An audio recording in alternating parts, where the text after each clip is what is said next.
Good morning. Welcome to Ramblings with Joe. No coffee. I already finished it. Been spending a little bit of time with family.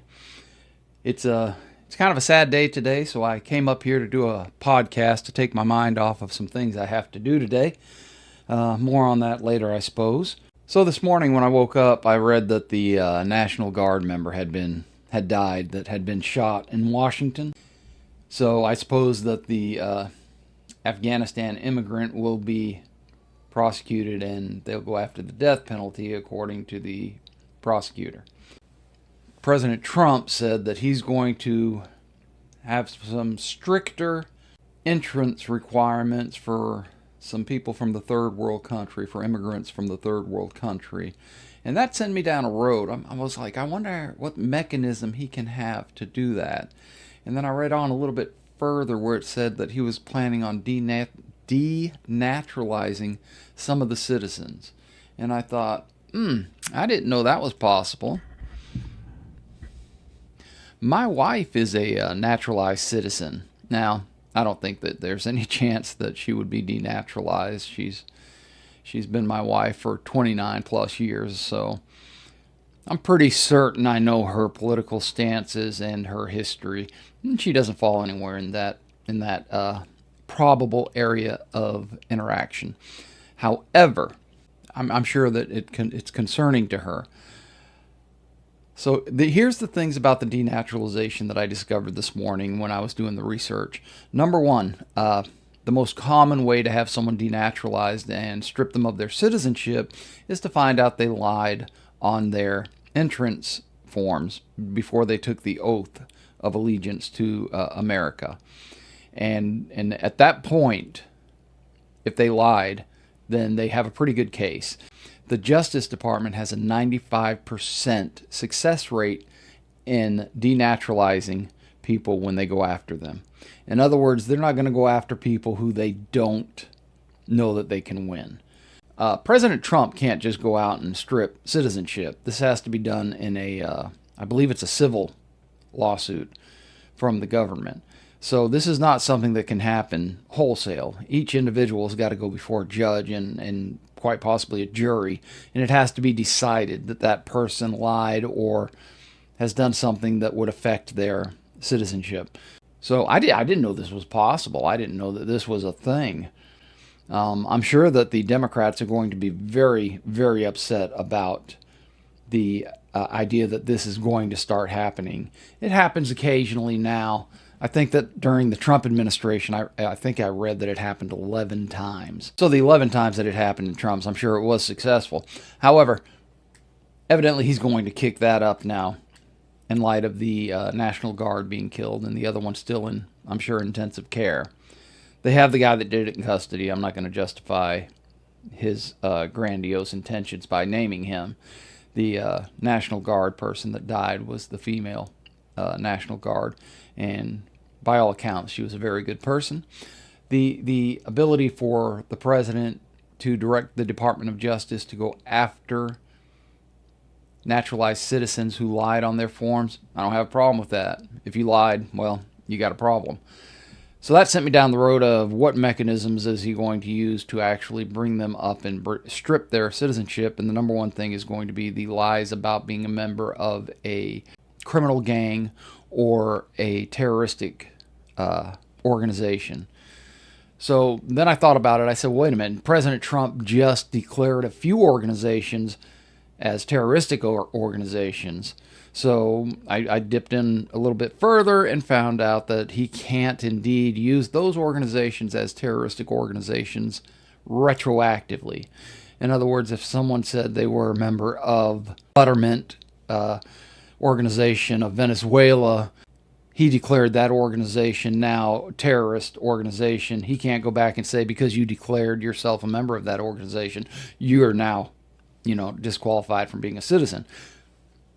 However, with that caveat being said, the stripping of a naturalized citizen's citizenship is not dependent on a declaration that the organization they were a member of was indeed is now currently declared a terroristic organization, or even then.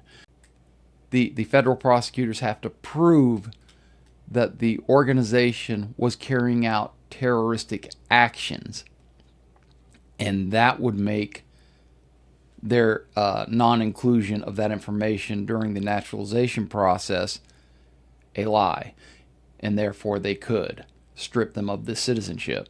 So this is not something that's easily done. I'm not exactly sure how the president is intent on doing this. And once again, I'm going to point out that these problems all fall at the feet of the Democrats, because they're the ones that allowed all of these people to flood into our country, and they gave them an easy path to citizenship.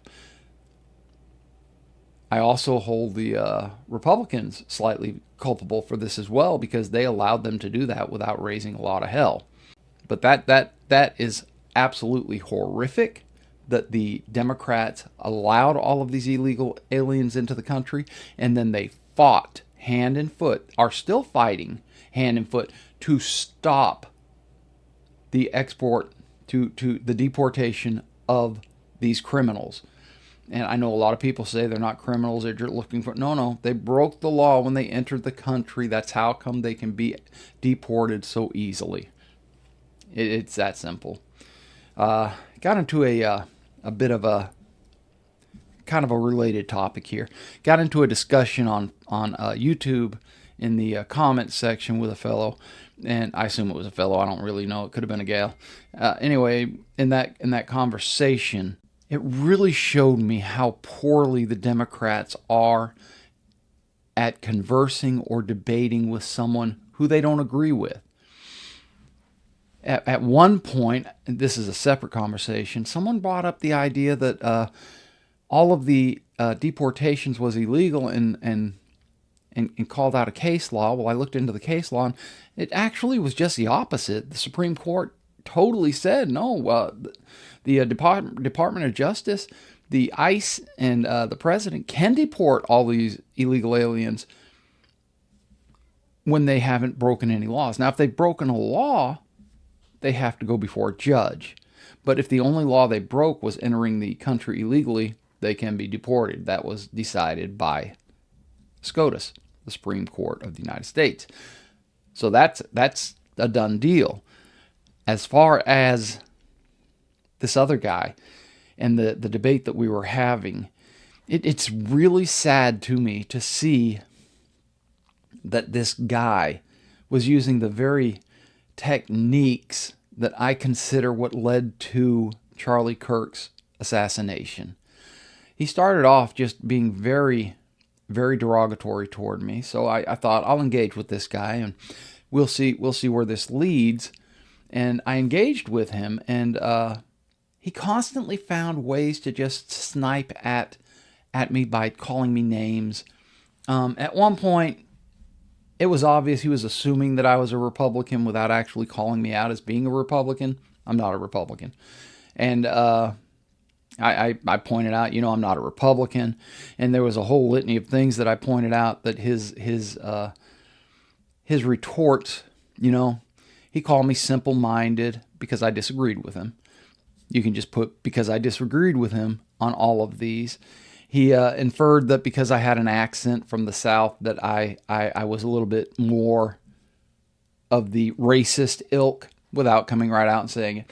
It was really, really sad to me to see this technique. And when he could not back up his opinion with fact, he said, well, I think I'm just going to leave this conversation now. It's obvious that you and your ilk, and then he said, or should I say, y'all ilk, are not worth interacting with.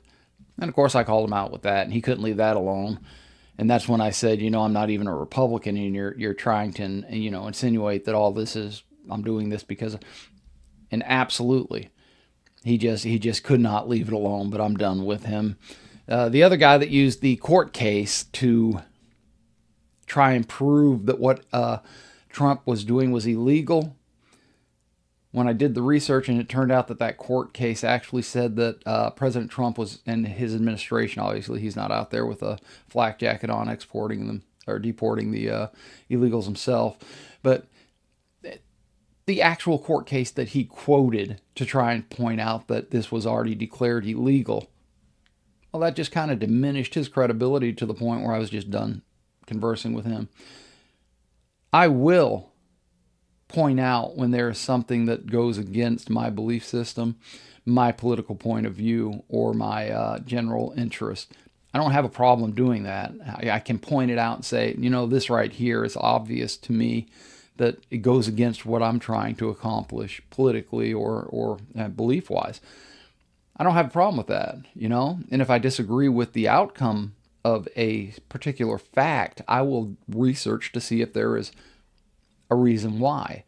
Not just, on the fact, but within myself. Maybe I have some bias there and I have to take a look at that. Within this set of discussions, I did not find any of that. Everything that I was saying was straight up and based on facts. As far as illegal immigrants go, I've always had very mixed emotions about that. I would prefer that the world had open borders. The problem is we have countries, and every country has their own set of laws and own set of cultures and own set of, moral situations. And the idea that people come to our country and they try to change it to where they're coming from, that doesn't make any sense to me. If you're coming to our country, I assume that you're attracted to this country for some reason. And if you want it to make it like your country, well, your country is already like that. Stay there.